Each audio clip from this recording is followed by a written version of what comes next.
Assalamualaikum warahmatullahi wabarakatuh.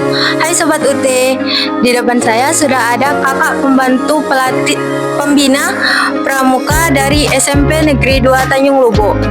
Dengan siapa Kak? Dengan Kak Rahman Yusuf. Oke, Kak Rahman, perkenalkan, nama saya Siti Sarah Yuliana, mahasiswa Universitas Terbuka.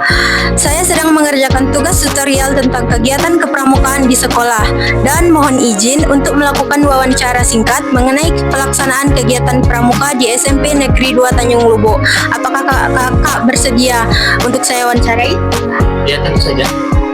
Baik, terima kasih Kak. Wawancara ini hanya memerlukan waktu sekitar 15 sampai 20 menit. Semua jawaban kakak akan digunakan untuk kepentingan akademik saja. Baik, untuk materi pertama, struktur organisasi kepengurusan pramuka. Bagaimana struktur kepengurusan kegiatan pramuka di SMP Negeri 2 Tanjung Lubo ini?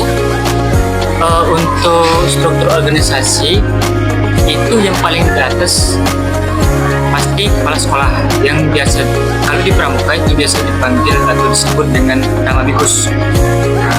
Ya tentu saja kepala sekolah Pak Junadi Husin.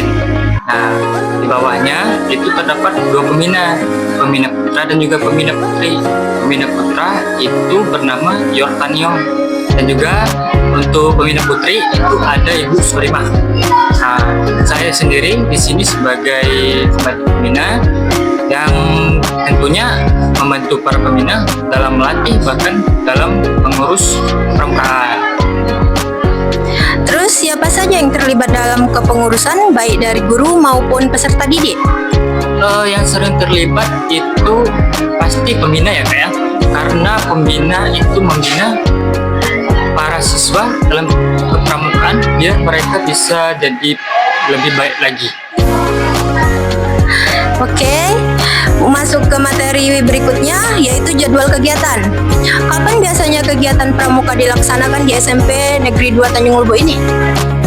Biasanya kami melakukan kegiatan pramuka itu setiap hari Kamis, tapi itu di luar jam atau tanggal merah atau kegiatan libur.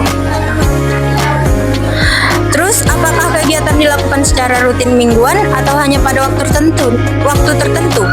Oh ya, tentu saja, karena kegiatan ekskul pramuka ini adalah salah satu ekskul yang diwajibkan.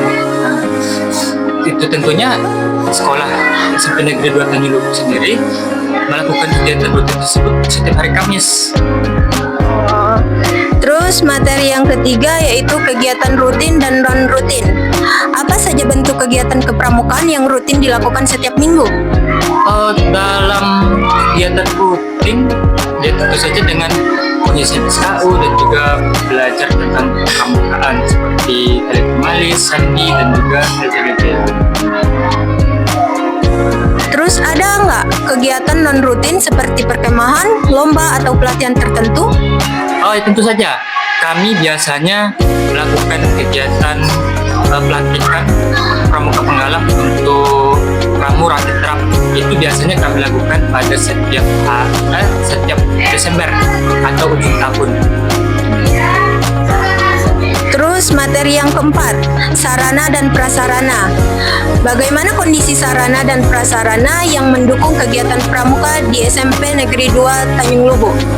Untuk sarana prasarana itu ada yang lengkap dan juga ada yang tidak. Pertama, yang tidak lengkap itu cuman di bagian tongkat dan tali. Karena kami sebagai pelatih sini, terutama saya juga sempat menjabat jadi ketua Dewan Pembina Ranting Tanjung Lubo. Di sini saya meminta bantuan dari kakak TKR itu juga melatih dan juga meminjam barang seperti tali, tongkat, dan juga tenda tentunya.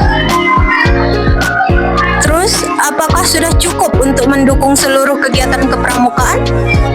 Untuk mencangkup pramukaan sebenarnya bisa, karena kepramukaan itu dibentuk dari diri sendiri, dari seperti pepatah, tidak ada tali rotan pun jadi.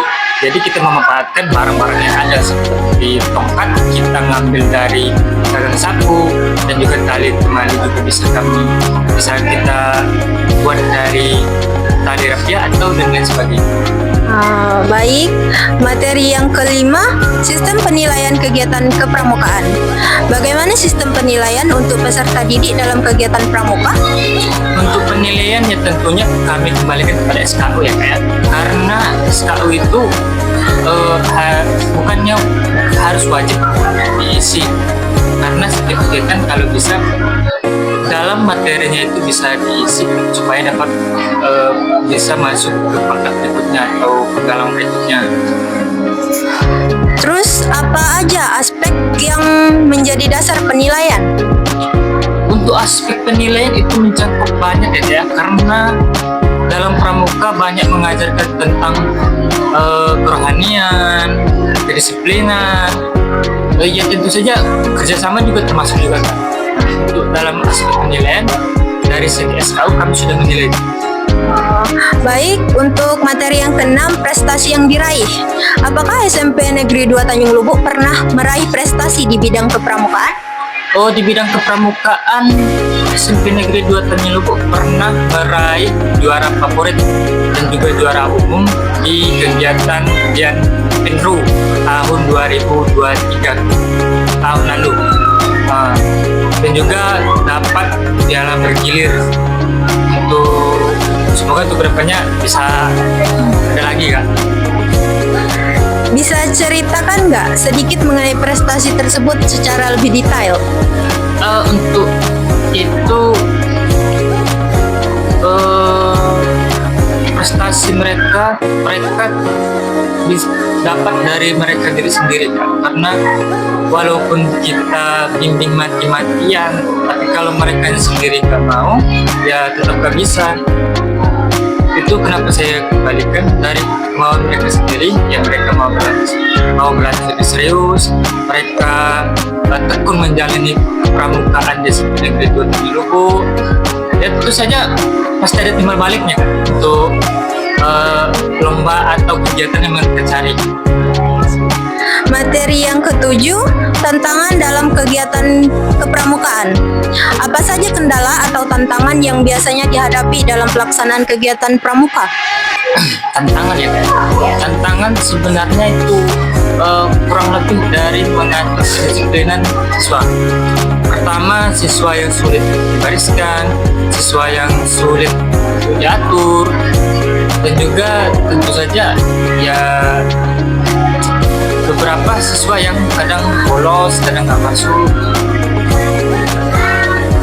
Baik, bagaimana cara kakak sendiri untuk mengatasi permasalahan tersebut? Untuk siswa yang